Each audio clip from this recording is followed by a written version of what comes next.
Friends, Brian here for Yes You Can Play Guitar. And my friends, you know me. On this channel, we do musical journeys. I do reactions. I do interviews. I do guitar lessons, guitar tips. We've checked out a lot of amazing artists, a lot of deep dives. But at heart, you all know me. I'm a Bay Area thrash guy. I cannot put into words. I can't put into words the thrill, the honor it is to have this man on our show today. From back in '88 with Eternal Nightmare, I was just getting going on the guitar. I wasn't very good. And trying to learn some of the riffs. And then in '91, when Torture Tactics came out, there was a little store where I grew up, and they could get all this obscure stuff. And I got Torture Tactics on tape. And I remember sitting down with the song with my guitar, trying to transcribe. And I said, yeah, it's not happening. Yeah. This man is a legend. He's from the band Vio-lence. You also know him from his stint in the band Machine Head, the one and only Mr. Phil Demmel. Phil, it's an honor. What's up, man? That's quite the introduction. Yeah, well, it's from the heart. So I want everyone to know Phil has been very generous with his time, probably more generous with his time than he really has, because he's one of the busiest people I'm aware of with interviews. So I set it out as a personal challenge to try and ask Phil, at the very least, questions that either he hasn't been asked very often or hasn't been asked at all. You guys let me know how I do in the comment section below. So first off, Phil, let's just start off, just talk about the guitar. Talk about getting your first guitar, learning to play. What was that like? My first guitar, my first real love for music came from my next door neighbor was actually my cousin Ron. And he was 3 or 4 years older, so he was mid-70s. He's into Aerosmith, he's into Ted Nugent, he's into Foghat, he's into all these hard rock bands. And he had Kiss Alive on record, and I went, whoa, what is this? And so Kiss was the band that made me want to perform. Like, we put on these rock concerts, we play along with the record, we put the record on and put on the makeup and our little cardboard guitars and smoke bombs taped to the guitars, and I started off maybe wanting to play the drums, and then there's just too many parts. There's just too much going on. So moved to guitar, and Angus Young was probably the guy that made me realize how much you can emote through your guitar. And picking up with some AC/DC stuff, there was a local department store called Jimco. It was like a membership only department store. You had to have a card to get in, and so if my parents weren't going, then I'd piggyback on somebody else's family, just kind of walk in with their family, yeah, I'm just with them, and yeah, they had a music section, and hanging on the walls they had guitars, so and there was it's like a Les Paul copy or something. It didn't even have a make on it. I couldn't even tell you who made it. There was just no words on it, but it was $42. And asked my parents, and they said, well, if you save up for half, then we'll match you, and I had a bike route at the time, or a paper route that I delivered on my bikes, and so that was my first guitar, and learned some AC/DC stuff, a little bit of Black Sabbath, some of the easier stuff, You Really Got Me, and yeah. Did you take lessons, Phil?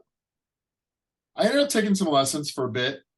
And all I ended up, as I progressed, was just wanting to learn Judas Priest and Iron Maiden songs. So my teachers were like, look, actually one of my earlier teachers, I think I was in high school by this time, so I was probably 3 or 4 years into playing, was his name was Ryan Rosowitz, but he's now Ryan Roxy, who's the guitar player for Alice Cooper. Oh, okay. And so as I know Anita and her boyfriend Josh, and so Anita's playing with them, and I'm going to meet them. And then Ryan was there.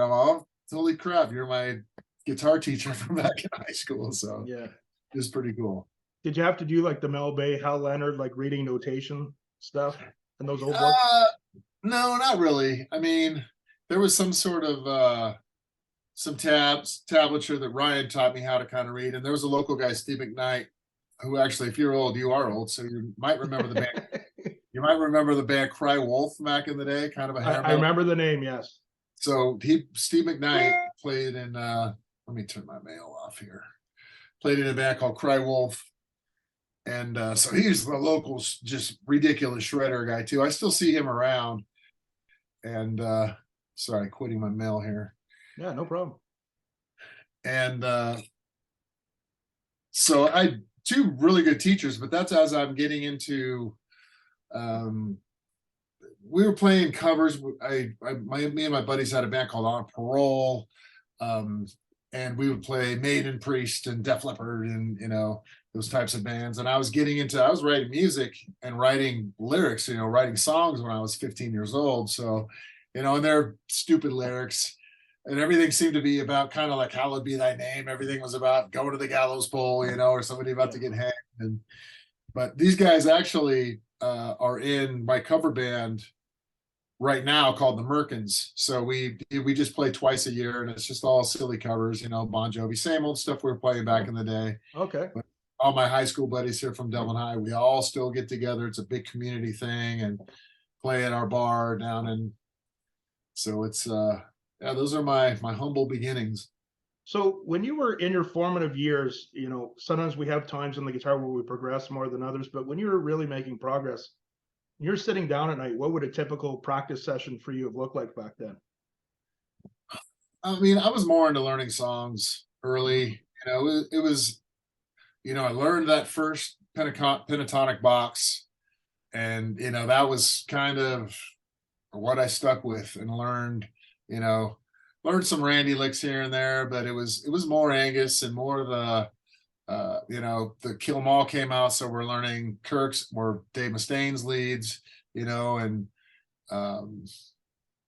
it was mostly learning how to play songs. I wanted to learn how songs were structured and chord shapes and different voicings and stuff like that. I wanted to learn how, you get into different tunings. And I think very early I found out that, Sabotage had a record called Sirens. Oh, yeah.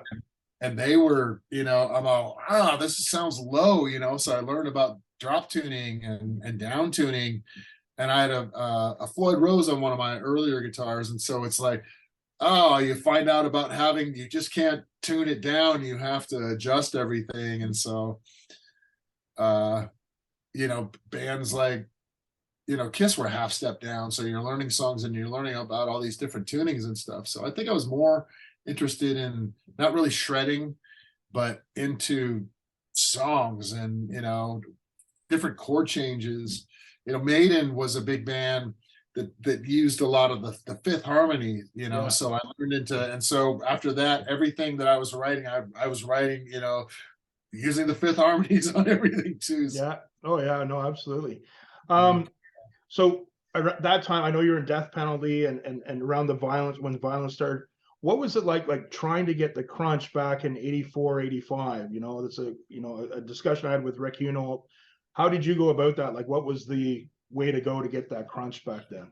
Man, there was I was playing through High Watts in high school. My buddy I remember on the first Violence demo, my buddy had his name's Bill Xavier. He actually owns BC Rich right now. And but he was like this ripping, dude, worked at the local music store. So he had all the ins with all the gear, and he was a big George Lynch fan. And he had a Randall head. So Randall was like, oh, what's Steve Martini using? What's Lynch using these days, to get that good tone. So we were in that sense, but there was a Marshall J&P tube amp that was pretty hot that we were all kind of looking for at that time too. I think as in the early 90s, this guy Bill worked at the local music store, and the 5150 was coming out. So he's all, hey, you got to check the new Eddie head as it's coming out too. So I got the 5150 pretty early on, and yeah, it's a classic. That was looking for super high gain, and that was the one. Yeah. It was kind of funny when I was talking with Rick Henold, he said in the early Exodus gigs that like, and jams that they didn't even have noise gates. Yeah. No, it took a while. If you know, you were making some money if you had a noise gate. We all had Yeah. a yellow Boss super overdrive pedal, and Yeah. the tube screener was around at that time. But there was no noise gates. There was lots of squeaking and lots of choking on the volume. Oh my God. Yeah. Well, when did you get your first noise gate? Man, it was probably, I don't know if I had them during the Violence days. Maybe in my Torque days, the mid '90s. Probably the mid '90s. Okay. Yeah, Uh, maybe the mid '90s. I got good at the volume choke. oh man, it's one thing when you have a, as soon as you say 5150, I always think noise gate. Yeah, yeah, yeah. Yeah. Oh, yeah, you need I wanted to ask you too. I was watching an old Violence bootleg on YouTube. You guys were playing in Houston back in '88, and I was just watching how oh, crazy. Yeah, Houston. Shout out to my good friend Rusty Cooley. So yeah. uh, it was just amazing watching. Like we're in the same age bracket, and like I go to the gym. I try and, but I was watching that show, and I'm going, does Phil watch those old shows and go, how the hell did I do that? The way you guys were moving around and. Sometimes I'll go down the YouTube, black hole, and watch some old stuff. Or if I'm looking for, I do a lot of filling in for bands, so I get caught up on the YouTube watching live footage of like, the Lamb of God stuff. I try to watch what they do live and how they do some live stuff, and same with the Overkill. And so you find those old ones, and I think I know the show you're talking about. It was in Oh, Houston it's crazy.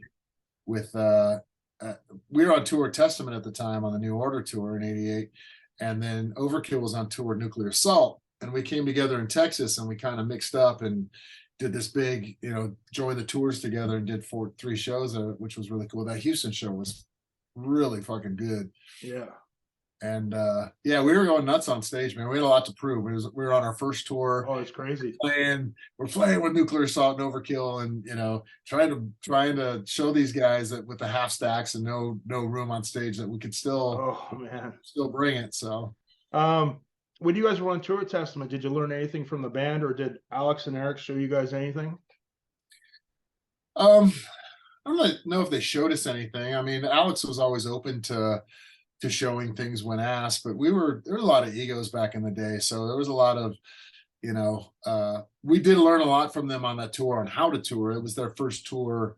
I think that they were on a bus, and we were following them in a van, with all our stuff. We had 2 benches. There was 7 people, and so we had all our gear and all our luggage.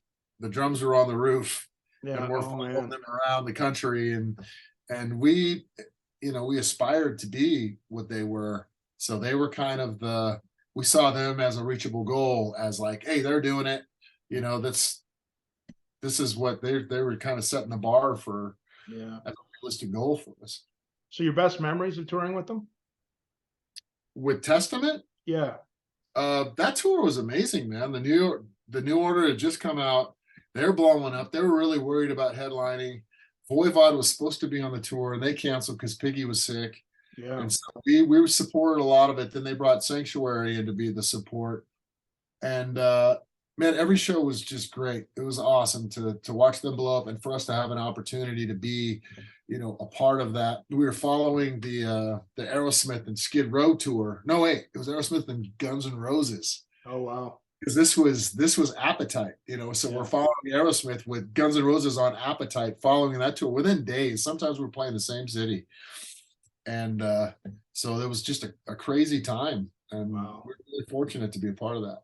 I hate to say that, but the good old days. But anyway, moving on. Yeah, whatever. Yeah. They were the days, we got to experience them. So I've, make the most of what we got. I know when you guys toured with Voivod, it was a bit of a rougher tour than with Testament. But do you have any good? What are your best memories of that tour? That was a winter tour, and we were playing the same clubs in November, December that we had just played in July and August. So here we are 4 months later playing the same markets, same clubs, and to 30%, half of the crowd, so it was a kind of a weird matchup. Us and Voivod, people were there to see them. You know, they didn't want to sit through a thrash band, and but they're great dudes. You know, some of the shows are really cool. It's cool playing Montreal, their hometown. Yeah. The Yeah, Cro-Mags. I'm only I'm in Quebec, so I'm a few hours from there. Yeah. Yeah, so the Cro-Mags were on a couple of shows that we did there. Our Yeah. bass player re-dislocated his knee while walking around in the snow. So I think Rob played bass or something. Yeah. And yeah, it was cold. We at least had a trailer this time. Yeah. We had a sound man, so we were kind of stepping up a little bit. We had a little more freedom and kind of feeling that, but the shows just weren't as good, and No. we weren't as big as we thought we were. Yeah.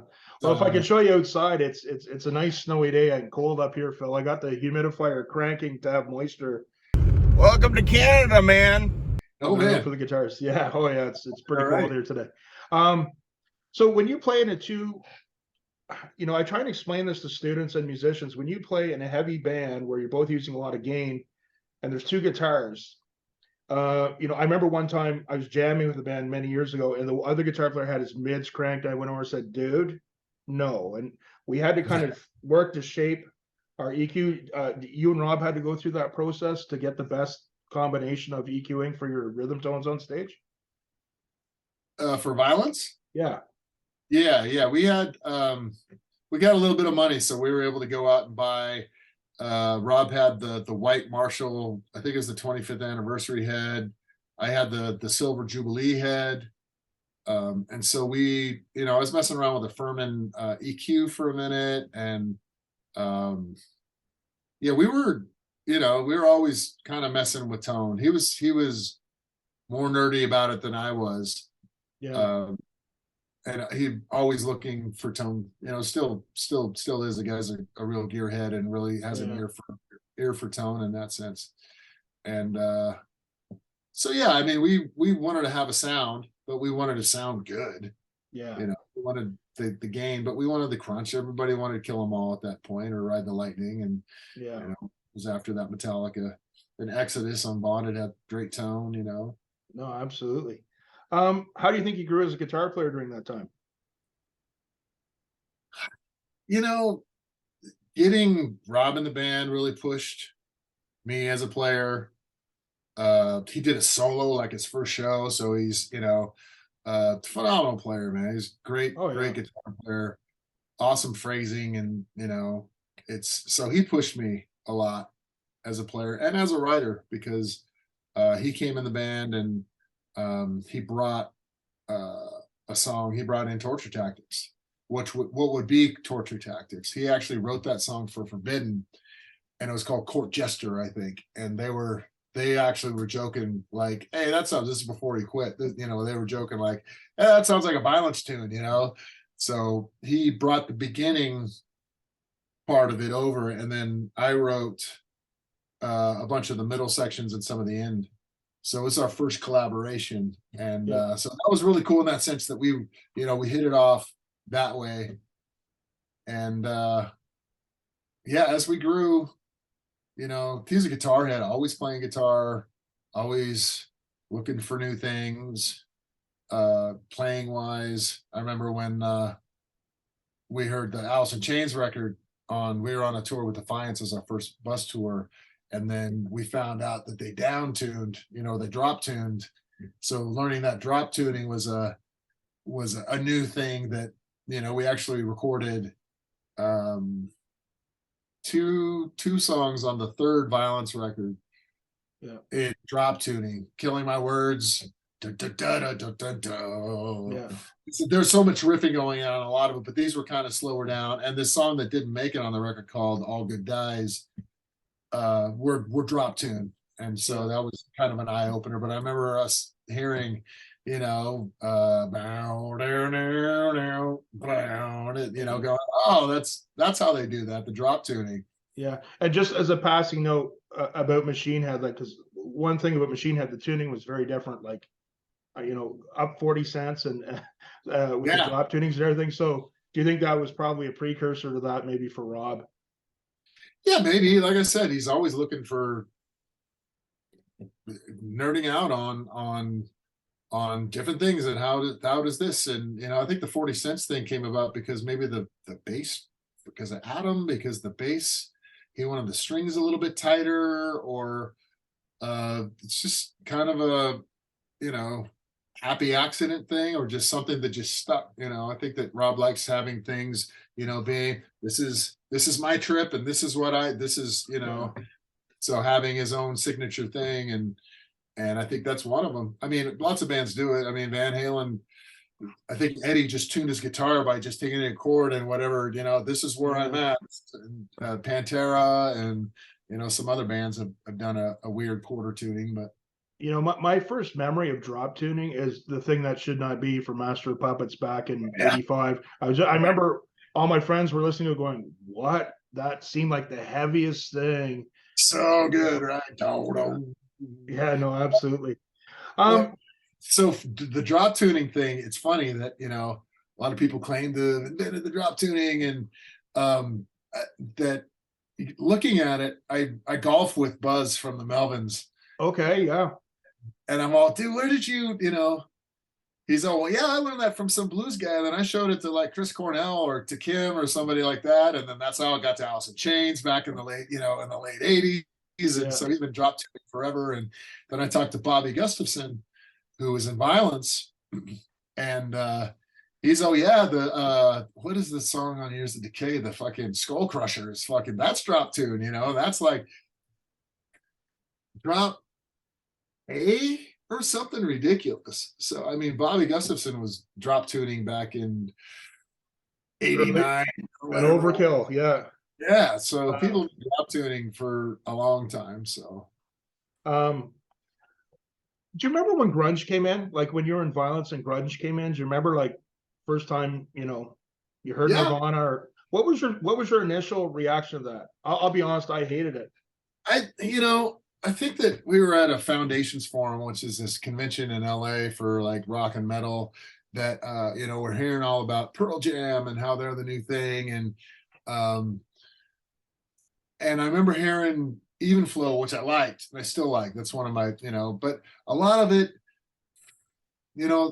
like the hits from Nirvana, but never really, I can appreciate the songwriting of it because the songwriting is pretty amazing. But it was, Alice in Chains is one of my favorite bands, and if they're grunge, I think that they're a rock band. I guess they're grungy or whatever, but they're the band that I gravitate towards from that era. Yeah, me too. And I think they sound different. I like some of the hits from Soundgarden, some songs from Soundgarden, and I like Audioslave a lot. But back then it was, who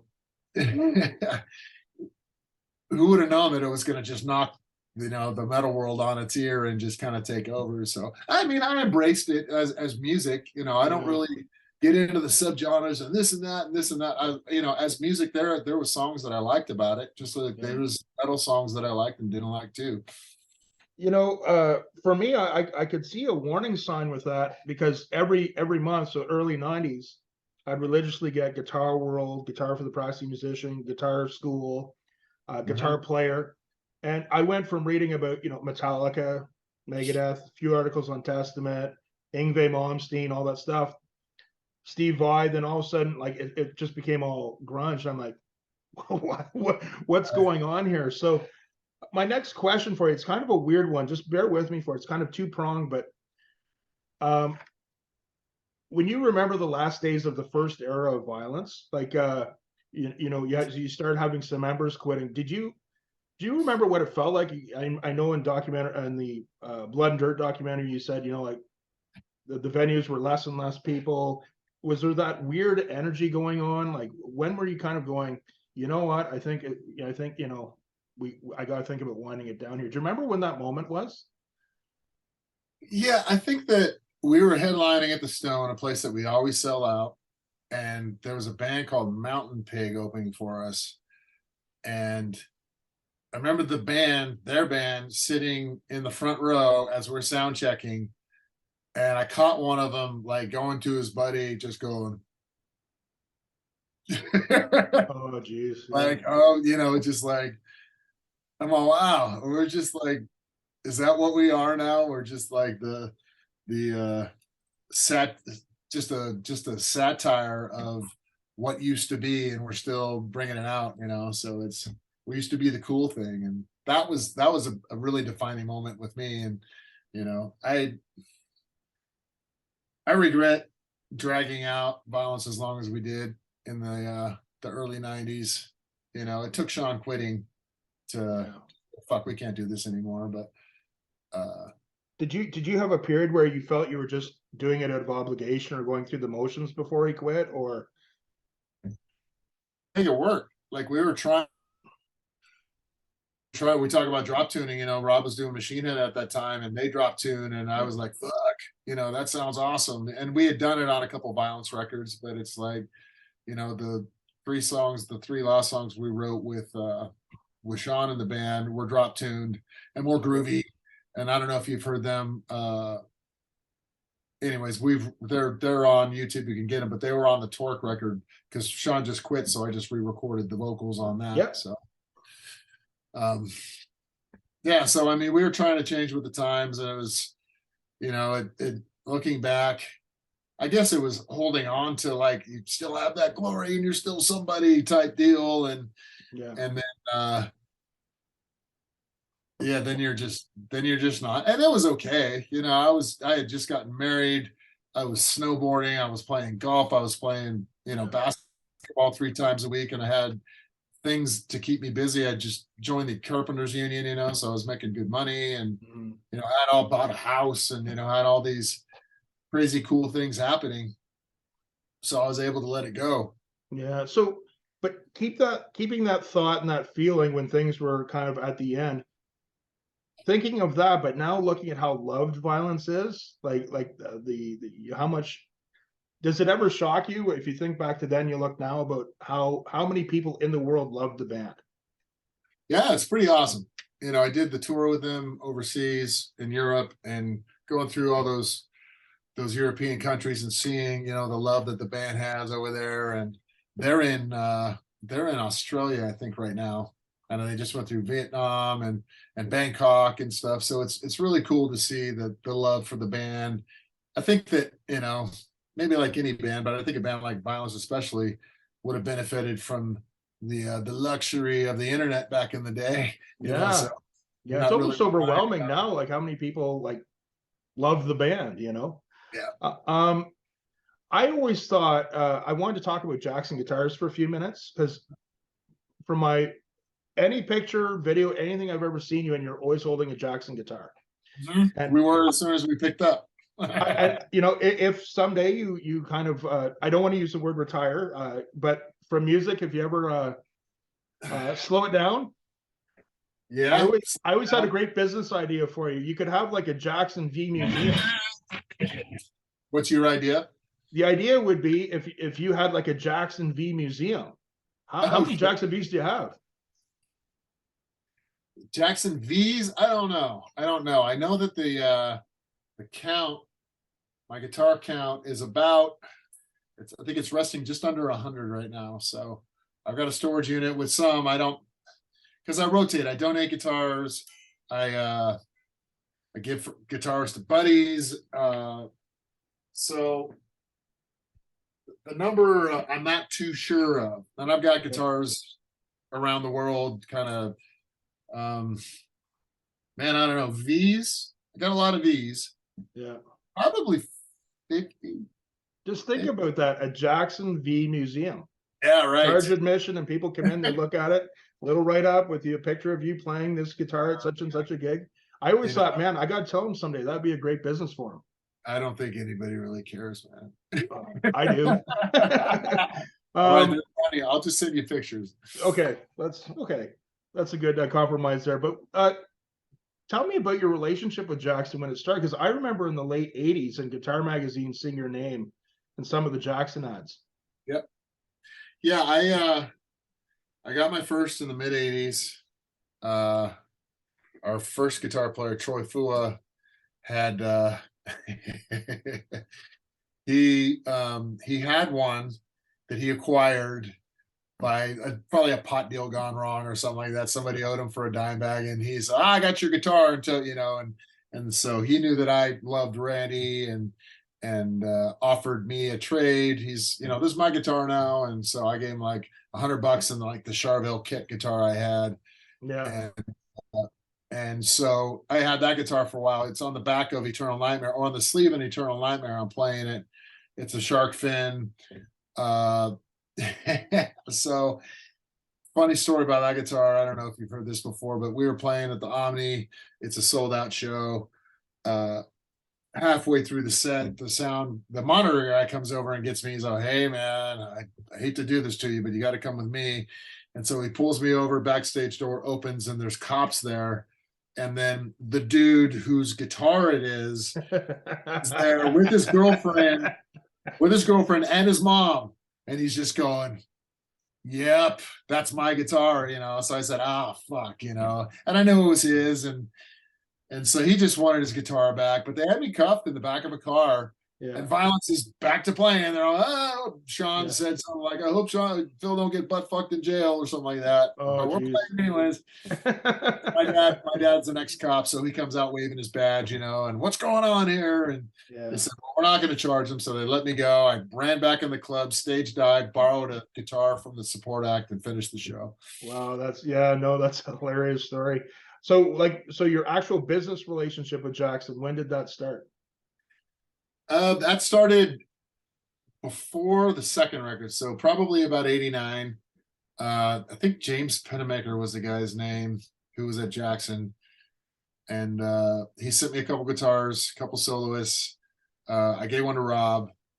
And I couldn't really play a Strat.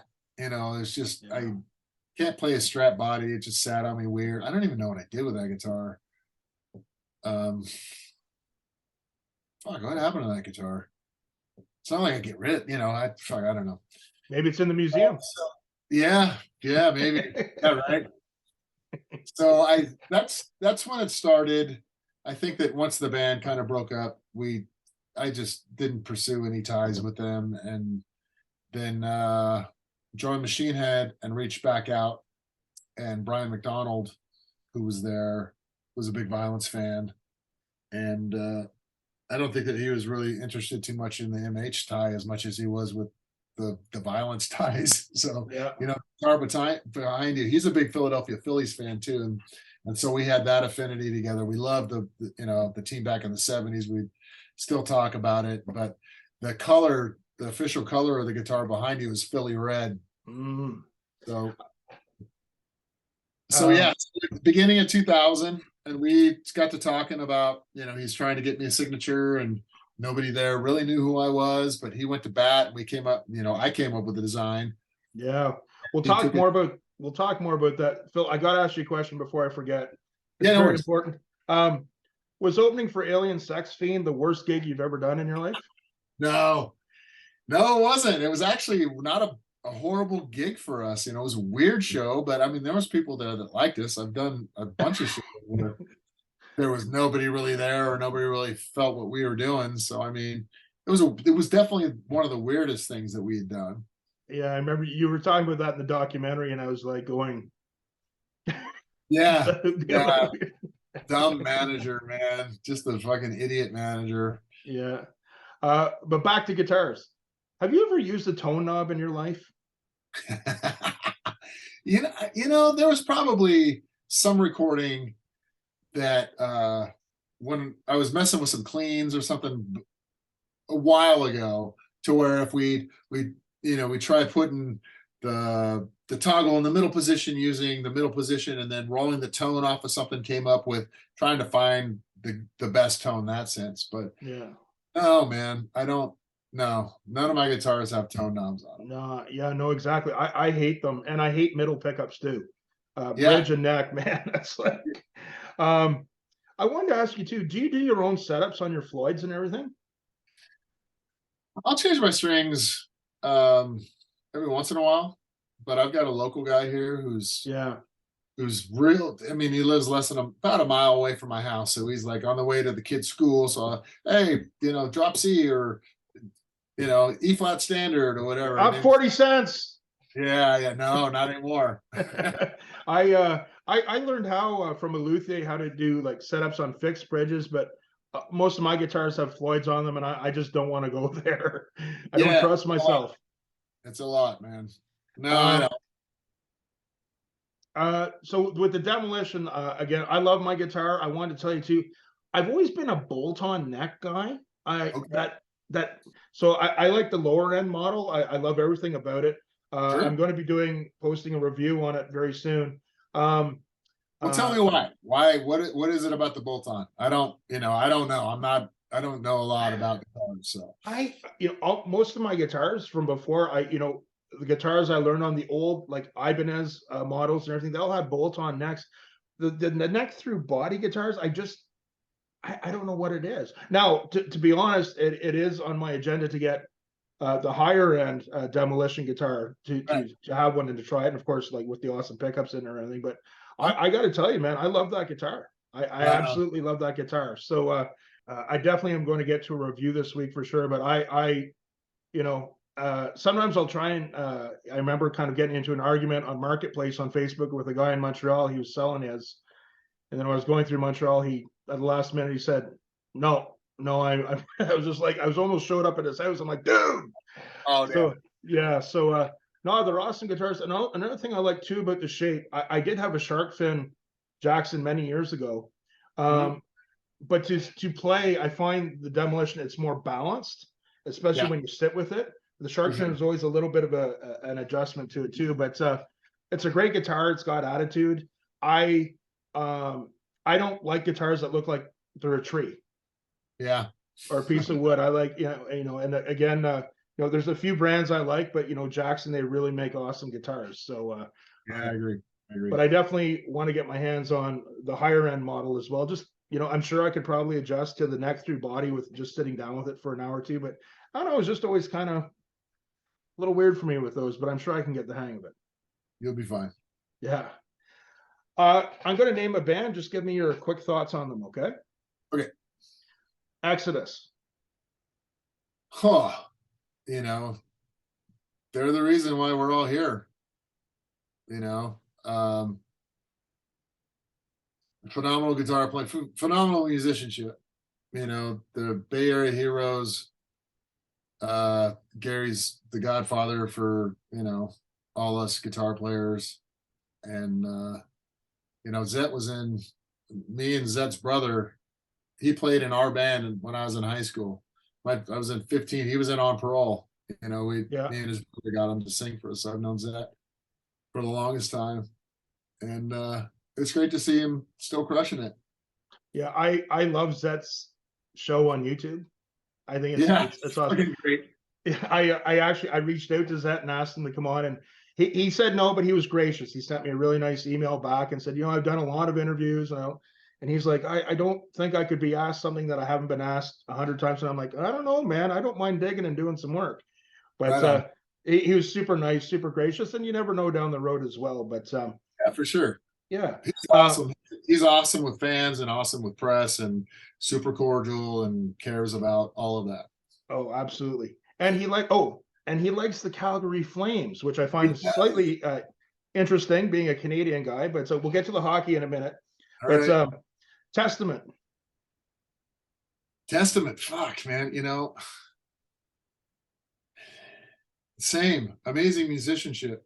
And, knowing the guys as well as I have, it's,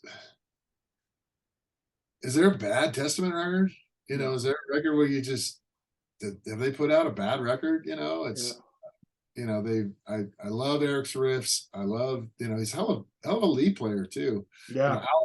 Alex is, one of the best, guitar players that I've seen. And who's playing drums for them? Lombardo's in the band, but they got Hoagland, and they plug and play the most phenomenal drummers of all. So, and Stevie D's my boy. I love Testament. Yeah. Were you at that gig? So when Alex left the band in '92, so to my understanding, they had Glenn Alvalai, and they were coming around again, and they wanted to do like have a proper send off for Alex, and they played a local show, but Louis quit like that day. Were you at that gig? Because I think they were calling Perry in or somebody to try and I help was him at on that drums. gig. You know what? I was at that gig because Perry played. Perry played. Yeah, what are your memories of that?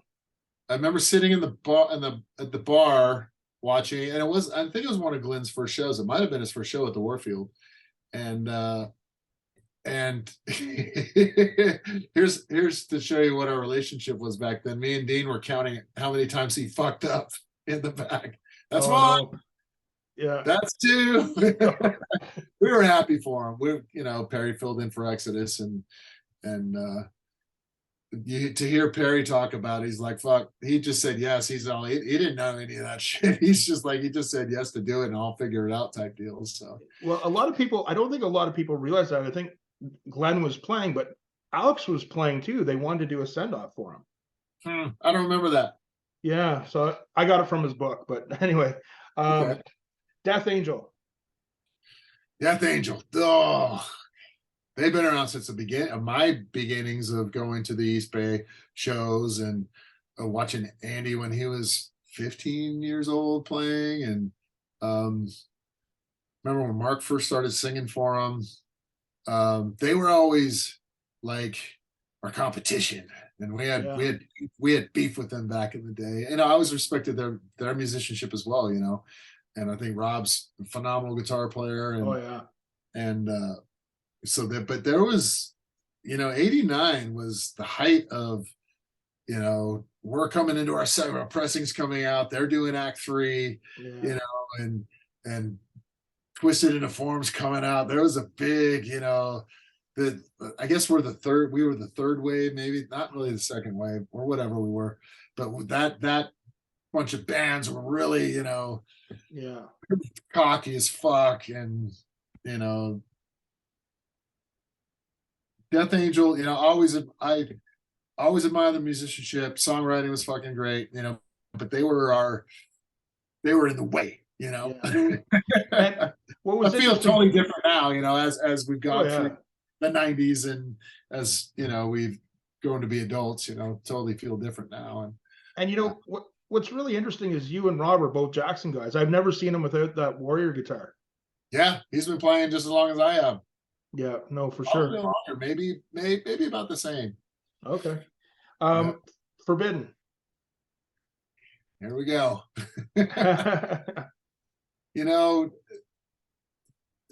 It's such a weird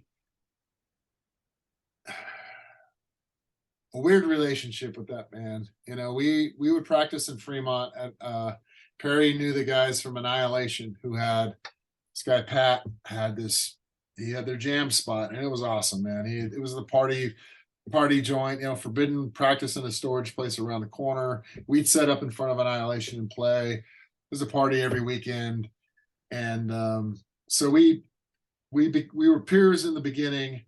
And as we were having trouble with Troy, we asked Rob to join, and we weren't looking for a guitar player. We just wanted Rob in the band. And I think he felt the same way. And so that started, we were both starting. I think we had been playing in clubs a little bit longer than them. We were a little bit older.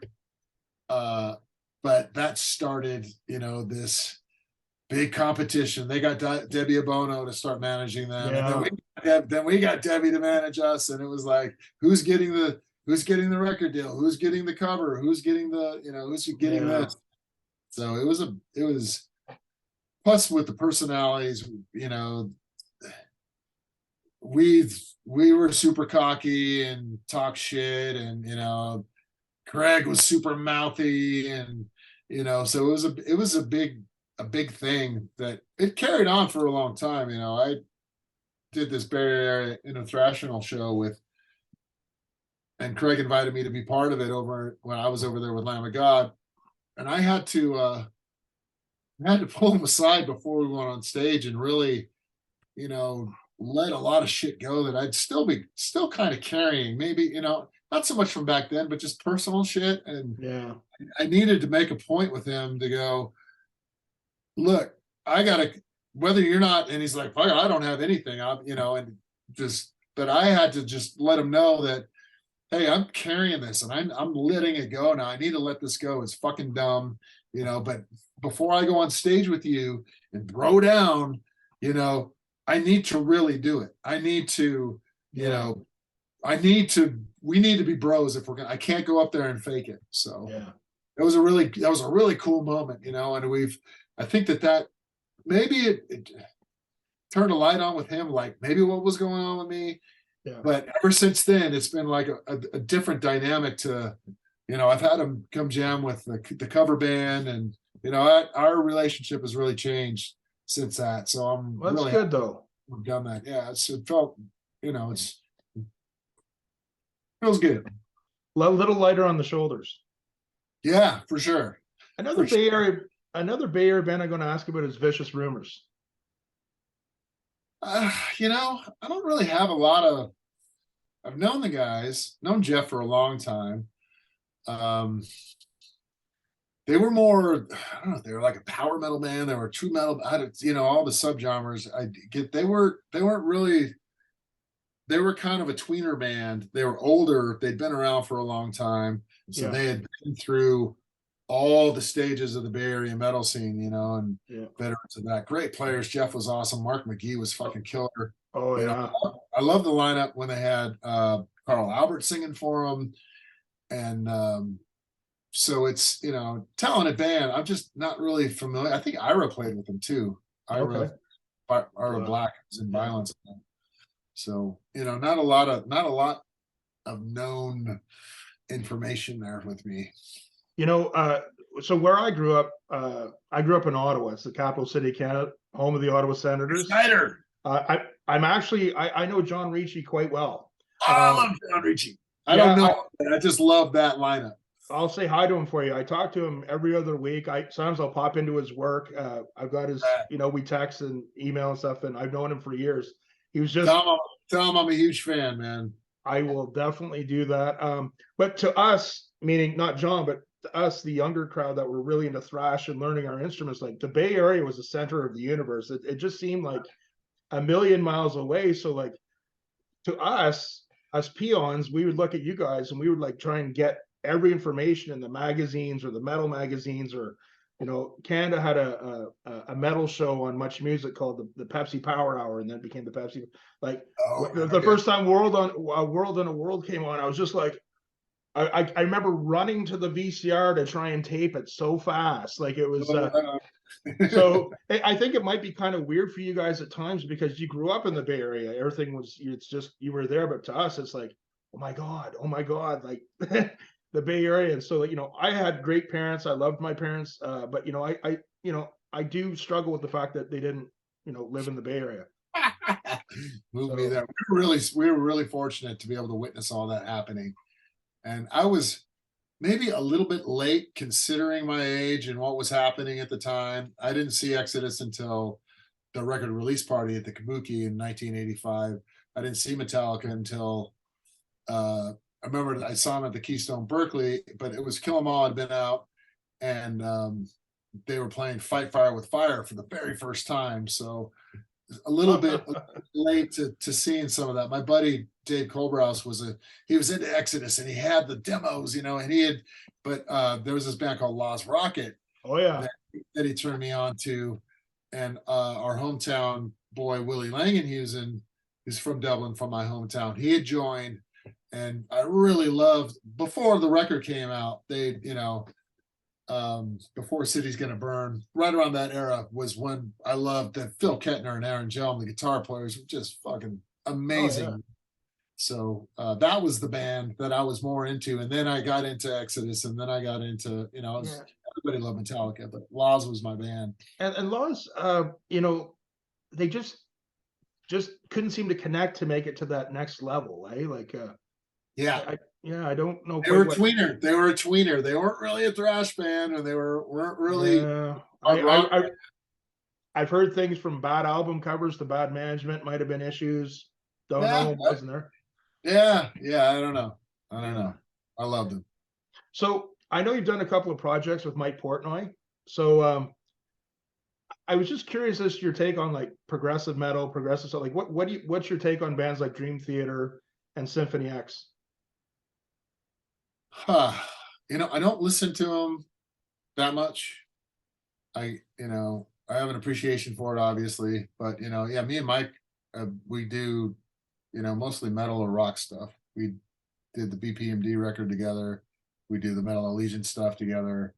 Me and Russell from Symphony X have done a couple covers or a cover or something like that. And yeah, I don't, it's out of my realm. I don't, I've got 3 kids, got 4 kids, but I got 3 that I'm taking care of here. The other one's grown and living in Hawaii and got 4 grandkids, but so wow. I don't have time for, Yeah. 12-minute songs and, so it's kind of a little bit too much for me. When did you get into hockey? Now, being a Canadian boy, I got to ask you, was Dave Schultz the greatest enforcer of all time? He was actually, but it was weird being from California and loving the idea of the sport. We didn't have that much here. We had the Seals, but I had heard, I'm a big Raider fan, so it was all about the Raiders just, being the bad boys of the league. And then I hear about these Broad Street bullies across the country, and I'm following in California, you could only follow hockey in the paper in the mid 70s. And so you're seeing that they're winning championships and they're brawling and they're blah, blah, blah. And I said, fuck, these guys sound amazing, losing teeth, and Dick Schultz and McLeish and, Reggie Leach and Bobby Clark and Bernie. Yeah. And so, I hopped on that bandwagon. I didn't even know their first names. Yeah. Because you just seeing the box score, you're just saying Clark, Leach, McLeish, I don't even know their first names until like 79 when ESPN starts, they're bringing hockey in. And so it's like, oh, you get to see these players and you get to see the game. And yeah, just been Flyers since the mid 70s, man. No, that's cool because like in Canada, we were on skates by the age of 3, but I got to tell you a quick funny story. Do you remember those tape series called Hard and Heavy? You guys were on them. Do you remember? So, oh yeah, I was wearing the Flyers jersey. Yeah, so a couple of quick things about that because I won't mention which bands we watched and which ones we fast forward through. But Vio-lence comes on, we're like, you guys were funny and everything, and then there's something about you saying like you distributed 3,000 tapes by yourself, and we're kind of like, how would he distribute 3,000 tapes by himself? Distributed probably about close to 3,000 demos through the mail by myself. Remember, mail? Okay, well that's a lot of work. I would have been like, guys, can you kind of? But so I remember that, but I also remember like because you guys were live somewhere in San Francisco and you're playing Calling the Corner, and you were wearing a Philadelphia jersey, and we're all hockey guys. We're looking at you going, "He's wearing a Philadelphia." So a couple of Canadian teenage boys are going like, "He's wearing a Philadelphia Flyers jersey. That's so cool." No, that's cool that you're into that, man. No, it's of course, it's hockey's big up here, and it's really has progressed down in the States as well. Do you ever get out to see the do you ever go see San Jose Sharks? Or I go once a year when the Flyers come to town. Yeah, no, that's cool, man. But I'm fortunate enough to play. We played the Wells Fargo with Metallica in 2009, and one of the security guards, because I wore a Bernie Perrant jersey on stage that night. Yeah. And the security guy was, "Attaboy," he's all, they're all here, right? And I said, "Who's all here?" And they're all up in the suite. All the Flyers were there. Yeah. Get me up there. I'll give you a shirt for your kid. Yeah. So I went up, and that was 2009. So it's Mike Richards, it's Jeff Carter, it's Riley Cote, it's Kimmo Timonen, it's that team, and hung out with them, and it was a good time. Hockey dudes are the most real, most real dudes. It was a really good time. Are you were you a fan of the Eric Lindros era of the Flyers? Yeah, I not so much a Lindros fan, but I mean that was the era of all eras that I'm a fan of. They swept by Detroit that the one time they made it, and it was just way too much. We gave Quebec everything, and they took it to Colorado and won a bunch of rings. Yeah, Lindros was a big deal. Yeah, Lindros was a big deal in the juniors coming up in Canada. He was in the news all the time, but Well, 6'5", 240 something pounds, right? You know, Boy, probably not a good guy to run into at full speed, but the hit that Scott Stevens laid on him, man. I know, man. Oh man, that was just not. He's affected a number of careers, but Yeah. yeah, no, that's really cool about the Philadelphia Flyers, and there's some great documentaries out there about the Broad Street Bullies. Right. I seen the one that was on HBO, which was really good. And Rob Zombie was going to do a movie. He was going to do a movie, and on the mayhem that we did, I had a Flyers patch on my my battle vest. I said, "But he's all, can you skate? I'll put you in the movie." You know. Yeah, no, that's hilarious. Phil, I wanted to talk to you about gear now. Okay, so I know back with Machine Head, I know with the freight of trying to get equipment over across the sea and you know, to different continents and stuff, it costs a lot of money. I know there's a period where you guys got into the Axe effects. So if you have any like business endorsements or anything, just give me a heads up and I can take it out of the interview. But I know for my day playing, no matter what style I was playing, you know, you're on stage, you know, a good amp, a good tube amp, some good guitars, your fingers, and a few good pedals. You're playing, you know, in different genres. Yeah, sometimes you're playing to drunk people. They're spilling beer all over your floor pedals. They're stepping on adapters. So when I see guys that get these really expensive like floor units, or I'm just like, I had my tinkering phase where I had my rack mount stuff in the late '90s all racked together and controlled by MIDI, but I'm not a tinkerer. You know, and I saw a few flowcharts of your setups and Machine Head or whatever, but it was good, but it was still relatively practical. It wasn't like did you like programming those things? Like, do you like sitting down and tinkering? Not really. You know what I'm using now is it's back here. Is the Quad Cortex, the neural Yes. DSP. So that's been a great fly rig for me because it fits in my backpack and it's everything that I need. It's great tone. It goes direct. It's got everything that I need right there for recording. I was actually recording when you. That's why I was a little bit late because I was in one joint. But I've got a Kemper here that's got some great presets to it that I like to record with. I can go direct out so I can get a direct signal too. I don't like getting in and programming too much, not especially on the Kemper. It's a little bit, and the Axe Effects especially. There's a lot of buttons and a lot of, you know, the Axe Effects is probably the one I use the least, but there's some good cleans on there that I'll still use for some recording. Yeah. But the Kemper is just out of ease, but for live, it's the Quad Cortex because it's all super. It's touch, you know, this will go here, this goes in your chain here, and touch this, and the knobs are here. It's not a lot of, you know, I'd say the DSPs, the Quad Cortex is fucking awesome. So with Vio-lence now, like what's your setup? Just that's what I use on the fly dates. Actually, that's what I'm using is the EVH. You can see them all over here. Yep. So a lot of EVH stuff. I'm loving the EL34, which is right there. Yeah. The EL34 head I'm digging. The stealth heads are great.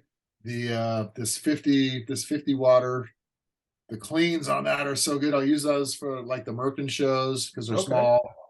Yeah. Because the power in the bar, it's like an 80 capacity bar, so you don't want to be drawn. You don't want, because we have 4 guitar players. You know, people come up and join us, and you don't want to be drawing 400 watts from power. Do you find the tube screamer kind of an essential piece, like just to add a little extra bite for your leads, or? Nope.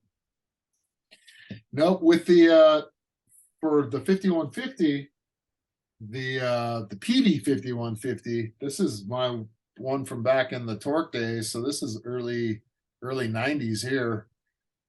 So I'll use one with that. You need some gain with that, with the 5150. And there's PV has the Invective 120. I think that's the Misha amp, from Periphery. So that needs some extra gain, and that's a cool head too, right there. Have you ever sold a piece of gear that you regretted? Yeah, my first real guitar was an Ibanez Destroyer, and I had put this is early 80s, is like 83. I had a Kaler put on it, mounted on it. So I saw Ronnie Montrose and he had the Kaler, and everything was surface mounted and the fine tuners were, and I sold that right before Vio-lence did our first record, I think. So yeah, I love that. It was the candy apple, metallic red, Phil Collins model, Adrian Smith model, Adrian Smith. It was that model, and that was first real guitar that I bought. And I wish I didn't sell that. I don't sell gear now, really. No. Like I get so much for free that I can't sell shit like that. It's just bad juju, It's like I've got a lot of guitar friends that'll, if I see me not using it, then it'll get put to use or whatever. But yeah, when you're younger and need money, it's a different story. Different. That's not the case now. You've done a lot of work filling in for bands. Some people might joke and say filling in for bands is really cool because then you don't have to get involved in the band politics. Yeah, I mean, it's been my thing recently, and it's exhausting in a sense of learning so many songs. There was a point in the summer of 21 that I had on my wall. I had a Devin Townsend set that I was going to play with him, but the quarantine shut that down. Yeah. I had Metal Allegiance 20 song set. I was going to maybe do a gig with Testament, so that was another 15 songs. I had the Overkill set. Lamb of God had reached out to me, so I had the Lamb of God set to be in their bullpen. I had Metal Allegiance. I had a Merkin set that I was doing. Yeah. And, there was like 176 songs or something that I was ready to go with, Yeah. It posed, and once that I had some PTSD from all of that, and so you have to delete some files to upload more files, and Yeah. try to pick and choose. There's been a lot of opportunities recently. My wife's band is working a lot. Bleeding Through's doing some shows, so I'm trying to. I'm not out with Vio-lence right now. I'm dialing that back. So just kind of learning to say no.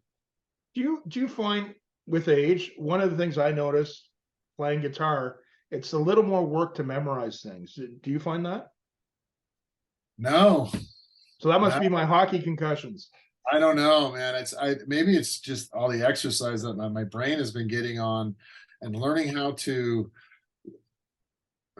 retain movements of songs or something. So I think that I've always been pretty good about remembering some stuff. Machine Head meet and greets, I would try to memorize everybody's name, 30 people as they come through, and then try to hit their names after. And I would do pretty good at that. And it just became a fun thing to do, or an exercise to do, or it's well documented. You spoke at length. You filled in for Slayer, Lamb of God, some different projects or whatever. But you did a fill-in gig for Testament, didn't you? No, it was a weird opportunity for them. They were up for doing a corporate gig for the NFL or something like that. And Alex wasn't going to be able to make it. It was Raider kickoff Monday Night Football thing. And I'm a Raider fan, and all those guys, know that I was a Raider fan. So it was just kind of a novelty. Hey, that'd be fun if we got this show type of deal. So I went up and jammed with Eric and learned some of the songs, and those are Alex solos, so a little bit of work going into that. That's every note was not going to be hit. So it was more of a novelty in that sense. Cool. Just a couple more, Phil, and then we're good, man. We're good. Good. Okay. If you could go back in time and spend 5 minutes with Phil Demmel in 1988, what would you sit down and tell him? Man, I would say, appreciate what's happening right now, and don't take for granted that it's always going to be here, or that we thought that we thought that, man, this is great. We're just doing records, getting advances and touring. This is just where this is going to be our life, you know, we're too good with, you know. I tell myself to, you know, take advantage, don't take it for granted, and live more in the moment, and don't have so many aspirations for, you know, things that you should just be enjoying now. Okay. What does a musician need for support from a partner? So a lot of people might be like, have a hard time understanding that, but really you need a supportive person to make things work. I'm not trying to do subliminal messaging here, Phil, but I'll give you an example. I've packed up my rock and roll dreams and sent them off many years ago. But if I got a call from Phil Demmel saying we're in Montreal, our other guitar player broke his arm, can you come down here and do this? I would expect 100%. Like, I have a wonderful partner. She's an amazing woman. I know she'd say, do what you got to do. This is a, you know, a once opportunity thing. In relationships, partners, or what do you really need for it to really happen? Well, I mean, above anything, you need honesty, and you need that open, you know, be able to say anything and don't withhold anything, you know.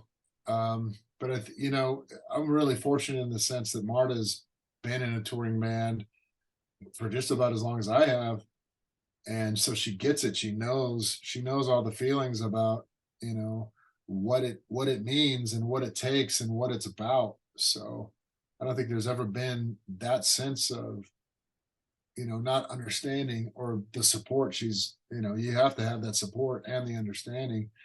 That being said, you know, we had a child before in 2016 and 2015. How old is he?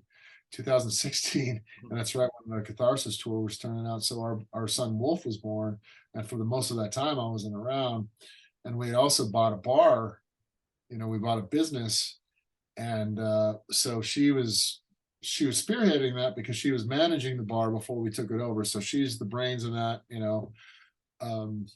So she's taking care of the bar and getting the kids to school and doing all this. So when you say, if I got that call, you know, we're wrapping up the Machine Head tour, and we played our last show. I had quit previously, but I honored the tour, and so we did the last show, and she came out to it, and, you know, I'd been gone for a while, so I'm like, you come out, I'm gonna drive home, you come out and get. So she got tore up, man. She was in the pit, she was in the wall of death, she was you know, she was hunting and fishing, you know, one eye this way, one of the she threw up all over my cousin.